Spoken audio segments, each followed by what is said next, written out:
కార్యకర్తలకు అండగా ఉండేందుకు వైఎస్ఆర్సీపీ రాష్ట్ర వ్యాప్తంగా మరో కార్యక్రమానికి అయితే శ్రీకారం చుట్టింది. అలాగే ఇప్పుడైతే కార్యకర్తలకు అండగా ఉండేందుకు డిజిటల్ బుక్ ఈ యొక్క కార్యక్రమాన్ని అయితే ఈరోజు కాకినాడ రూరల్ మాజీ ఎమ్మెల్యే అలాగే మాజీ మంత్రివర్యులు అలాగే YCP Uttarandhra regional coordinator Kannababu గారు ఉన్నారు. మాట్లాడే ప్రయత్నం చేద్దాం. సార్ చెప్పండి, ఈ కార్యక్రమం ఎలా చూడాలి? అలాగే గతంలో నారా లోకేష్ రెడ్ బుక్ ధీటుగా ఈ యొక్క డిజిటల్ బుక్ అని అనుకోవచ్చండి దీన్ని? అంటే ఏ ప్రభుత్వం అయినా సరే ఎన్నికలు పూర్తయిన తర్వాత అధికారం వచ్చిన తర్వాత ప్రజల కోసం పనిచేయాలి. కానీ ప్రజల్ని వేధించడానికి మా వైఎస్ఆర్ పార్టీని వేధించడం కోసం మాత్రమే ఇవాళ ఈ ప్రభుత్వం పనిచేస్తుంది.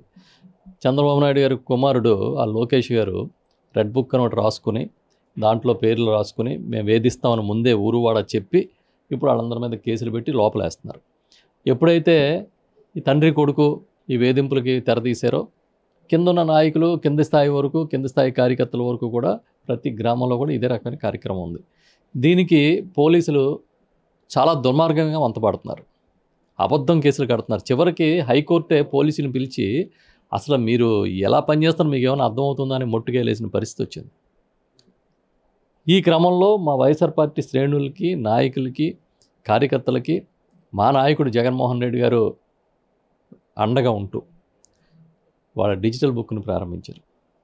మళ్ళీ మేము అధికారంగా వచ్చిన తర్వాత ఇవాళ ఎవరైతే వేధింపులు గురి చేస్తున్నారో వాళ్ళందరూ కూడా డిజిటల్ బుక్లో నమోదు చేసుకుంటే చట్టపరంగా ఒక పద్ధతి ప్రకారం వాళ్ళందరి మీద కూడా తప్పకుండా చర్యలు తీసుకుంటాం.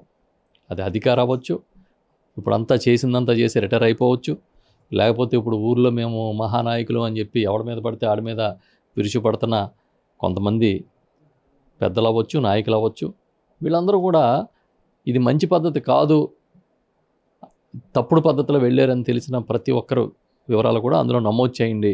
మేము బాధితులం అని అంటే మీరు నమోదు చేయండి, తప్పకుండా ప్రభుత్వం వచ్చిన తర్వాత మేము అండగా ఉంటామని జగన్మోహన్ రెడ్డి గారు ఇవాళ ఈ కార్యక్రమాన్ని డిజిటల్ బుక్ని ప్రారంభించారు. దాని నియోజకవర్గ స్థాయిలో ఇవాళ మేము ప్రారంభించాం. ఇటీవల జరిగిన అసెంబ్లీలో అలాగే ఎమ్మెల్యే ఎవరైతే ఉన్నారో బాలకృష్ణ కావచ్చు, అలాగే కామినేని శ్రీనివాస్ ఈ మాట్లాడిన కామెంట్ను జగన్మోహన్ రెడ్డి గారి పైన అలాగే చిరంజీవి గారు చేసిన కామెంట్ని ఇవ్వదుగా చూడాలి. అంటే అధికారం తలకెక్కి కళ్ళు నెత్తికెక్కిని అంటారు కదా, అది చూసాం మొన్న మేము అసెంబ్లీలో. అధికారం తలకెక్కింది, కళ్ళు నెత్తికెక్కినాయి, కళ్ళజోడు నెత్తి మీదకి వచ్చింది, ఏం మాట్లాడుతున్నారో తెలియట్లేదు. జగన్మోహన్ రెడ్డి గారు అక్కడ లేరు సభలో. ఒక మాజీ ముఖ్యమంత్రి ఈ రాష్ట్రంలో సింగిల్గా ఏకైక పార్టీగా 40% ఓట్ షేరింగ్ ఉన్న నాయకుడిని పట్టుకుని సైకో అని మాట్లాడుతున్నాడు. అసలు సైకో అని సర్టిఫికేట్ ఎవడుకుంది ఈ దేశం మొత్తం మీద ఎమ్మెల్యేగా అంటే ఎవరైతే మాట్లాడారో బాలకృష్ణ గారు వారికే. ఇప్పుడు కాదు, చాలా కాలం క్రితం ఆయనే తెచ్చుకున్నాడు సర్టిఫికేట్. అలాంటి వ్యక్తి జగన్మోహన్ రెడ్డి గారిని పట్టుకుని మాట్లాడితే అదే సభలో ఉండి ప్రపంచానికి శ్రీరంగ నీతులు చెప్తున్న చంద్రబాబు నాయుడు కానీ సభాపతి స్థానంలో ఉన్న ఆయన కానీ ఏమైనా మాట్లాడారా? ఈ అన్నిటికన్నా ఘోరం ఏంటంటే ఆ కామినేని శ్రీనివాస్ గారు అసలు చిరంజీవి గారిని ఎందుకు లాక్కొచ్చాడు ఆయన? చిరంజీవి గారికి ఏం సంబంధం అంటే ఇటు చిరంజీవి గారిని అటు జగన్మోహన్ రెడ్డి గారిని ఇద్దరిని కూడా కించపరిచి చాలా తప్పుడుగా మాట్లాడి అదేవో రికార్డులోకి తీసుకెళ్ళి దీన్ని ఏమంటారు, దీన్ని మళ్ళీ జరిగిందంతా జరిగిన తర్వాత చిరంజీవి గారు వాస్తవాలు ఇవి అని నిజాలని చెప్పిన తర్వాత ఆ రికార్డులోకి తీసామని కామినేని శ్రీనివాస్ ఒక లెటర్ ఇస్తారు. మేము అడుగుతున్నాం, అసెంబ్లీ రికార్డులోకి తీసేస్తారు, మరి మా సెల్ ఫోన్లో అన్ని చోట్ల తిరుగుతున్న ఆ రికార్డులన్నింటిని ఎలా తీసేస్తారు?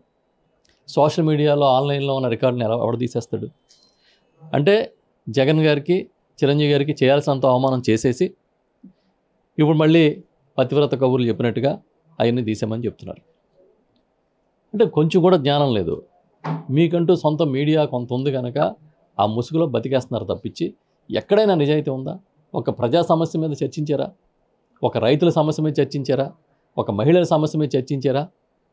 పోనీ మేము ఇది చేసామని కానీ చేస్తామని కానీ ధైర్యంగా చెప్పగలుగుతారా?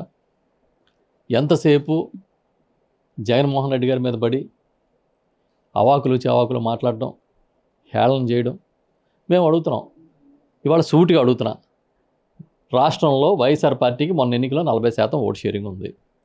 మీకు వచ్చిన కూటమిలో ఏ పార్టీ షేరింగ్ ఎంతో చెప్పగలుగుతారా?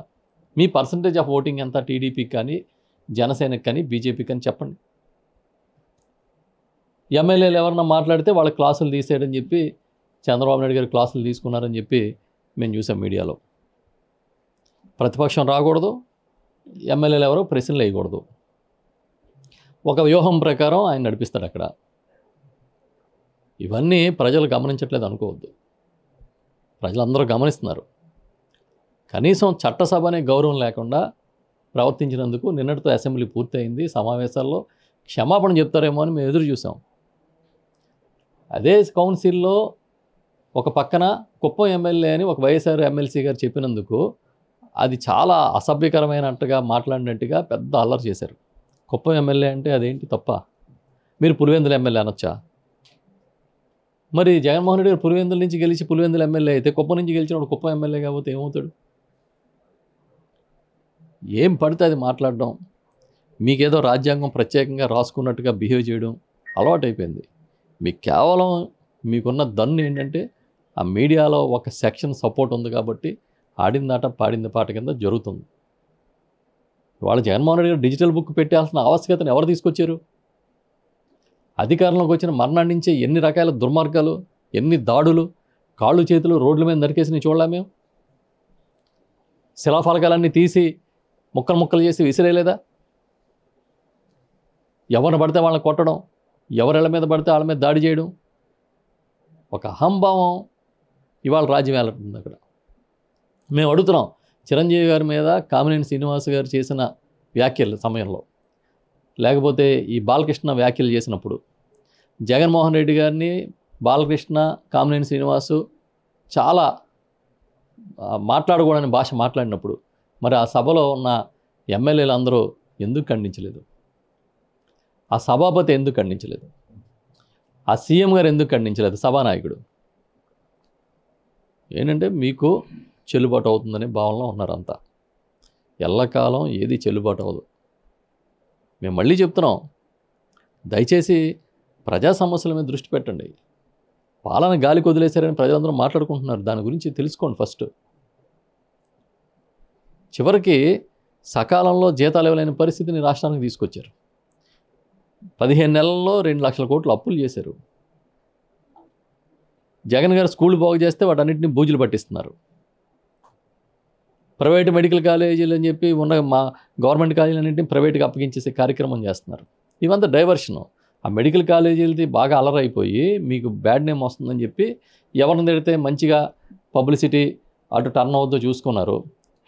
ఈ రాష్ట్రంలో బాగా పేరు ప్రఖ్యాతులు ఉన్న జగన్మోహన్ రెడ్డి గారిని, చిరంజీవి గారిని కించపరుస్తూ మాట్లాడారు. మొత్తం అటువైపు డైవర్ట్ అయింది మొత్తం ఫోకస్. అంత మాత్రాన మీ ప్రైవేటుకి మీరు ఇచ్చేస్తున్న మెడికల్ కాలేజ్ విషయం మర్చిపోయాం అనుకోకండి. మీ డైవర్షన్ పాలిటిక్స్ మా అందరికీ తెలుసు. గవర్నమెంట్ కట్టిన కాలేజీలను తీసుకెళ్ళి ప్రైవేట్గా అప్పగించి ఏం మాట్లాడుతున్నారు? కనీసం దాన్ని సమర్థించుకోవడానికి కొంచెమైనా నీతి ఉండాలి కదా.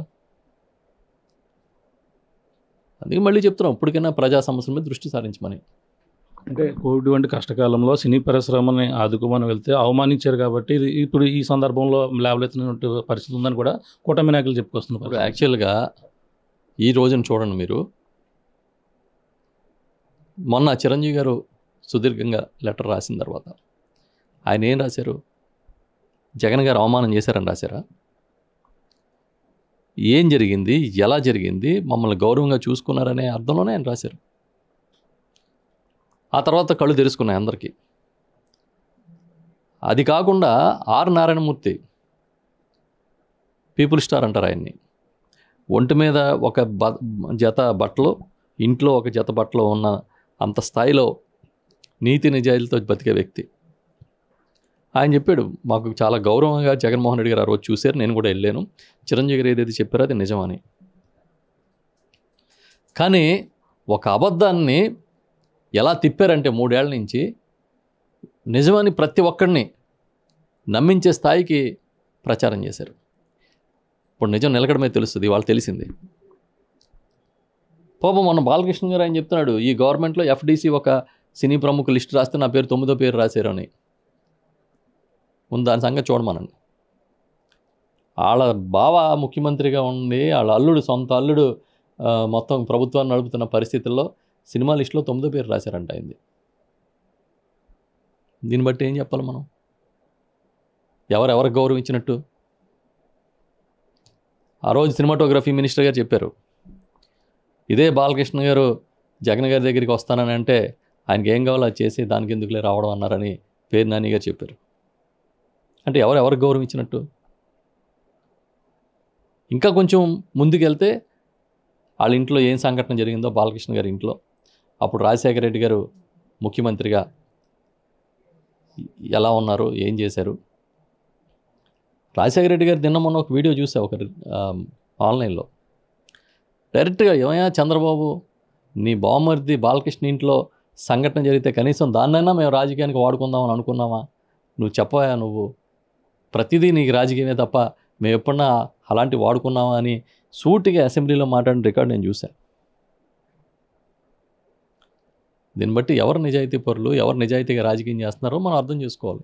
చిరంజీవి గారికి అత్యంత దగ్గరగా ఉండే అప్పట్లో ఆ ప్రజారాజ్యంలో కూడా మీరు కీలకంగా ఉన్నారు. ఆయన ఒక సినిమాలో కూడా ఒక డైలాగ్ అన్నారు, రాజకీయాలకు నేను దూరంగా ఉండవచ్చు కానీ రాజకీయం నా నుండి దూరం కావడం లేదు. ఈ సందర్భాలు చూస్తుంటే ఏ విధంగా చూడండి, ఆయన కావాలని ఈ విధంగా బయటికి రావడం సందర్భం లేకుండా మాట్లాడారు.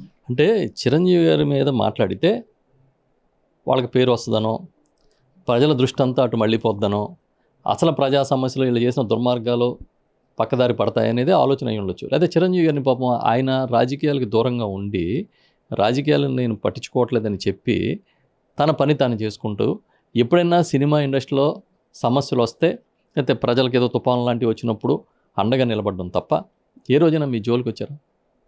మిమ్మల్ని ఎంత గౌరవంగా చూస్తారు? జగన్మోహన్ రెడ్డి గారి దగ్గరికి వెళ్ళినప్పుడు ఆయన అదే గౌరవాన్ని ప్రదర్శిస్తే, మొన్న ఎక్కడో చూశాను చంద్రబాబు గారి దగ్గరికి వెళ్ళినప్పుడు అదే గౌరవాన్ని, 50 ఏళ్ల సినీ చరిత్ర అని బాలకృష్ణ కార్యక్రమానికి కూడా వెళ్ళారు. ఆయన వెళ్ళి నేను బాలయ్య కలిపి సినిమా యాక్ట్ చేస్తామని మాట్లాడిన వీడియో చూసాం మేము. ఆయన అంత సింపుల్గా ఉంటే ఆయన ఎందుకు పదే పదే లాగుతారు? ఎందుకంటే ఆయన పేరు ఎత్తితే మీకు డైవర్షన్ దొరుకుద్ది. ఆయన ఏదో మాట అనేస్తే అసలు విషయం పక్కపోయి ఇవన్నీ ముందుకు వస్తాయి, అందుకని మాట్లాడుతున్నారు. Thank you. ఇది పరిస్థితి. ప్రస్తుతం అయితే ఏదైతే కార్యకర్తలకు అండగా ఉండేందుకే ఈ యొక్క డిజిటల్ బుక్ కార్యక్రమాన్ని కూడా వైసీపీ రాష్ట్ర వ్యాప్తంగా దీన్ని అయితే ప్రారంభించినటువంటి పరిస్థితి ఉంది. అందులో భాగంగానే ఇక్కడ కాకినాడ రూరల్లో కూడా దీన్ని అయితే ప్రారంభించినటువంటి పరిస్థితి. ఏదేమైనా ఇప్పుడున్న రాజకీయాలు చూస్తుంటే అంతా కూడా డైవర్షన్ పాలిటిక్స్ చేసి అలాగే సంబంధం లేని వ్యక్తులని, అలాగే చిరంజీవి గారిని కాబట్టి అందరిని కూడా బయటికి తీసుకొచ్చి ఈ విధంగా రాద్ధాంతం చేస్తున్నటువంటి పరిస్థితి ఉంది. ఏది ఏమైనా ప్రజలంతా కూడా గ్రహిస్తున్నారని కూడా చెప్పుకొస్తున్నారు. ఏదేమైనా ఈ యొక్క ప్రభుత్వం చేస్తున్నటువంటి, కూటమి ప్రభుత్వం చేస్తున్నటువంటి పాలన ప్రజలు అయితే కూడా గ్రహిస్తున్నారు. ఏదేమైనా త్వరలోనే మొత్తం వైసీపీ కూడా మొత్తం దీన్ని అయితే బలోపేతం చేసి కార్యకర్తలకు అండగా ఉండి వాళ్ళు చేస్తున్నటువంటి తప్పులన్నీ కూడా ఎత్తి చూపేందుకు కూడా మరింత బలోపేతం చేసి ప్రజల ముందుకైతే వెళ్తామని కూడా అలాగే మాజీ మంత్రి వర్యులు కురసాల కన్నబాబు గారు చెప్తున్న పరిస్థితి ప్రధానంగా ఉందని చెప్పాలి. ఇది కూడా తాజా పరిస్థితి. కెమెరా అనిల్తో ప్రకాష్, RTV, కాకినాడ. తెలుగులో ఫాస్టెస్ట్ న్యూస్ ఇప్పుడు కొత్త అవతారంలో 5 సెకండ్లోనే పూర్తి వార్తా సమాచారం మీ చేతిలో. సోషల్ మీడియా ట్రెండ్స్ మీ కళ్ళ ముందుకే live TV and voice search ఆప్షన్స్తో ఇప్పుడే డౌన్లోడ్ చేయండి. యాప్ లింక్ డిస్క్రిప్షన్లో ఉంది.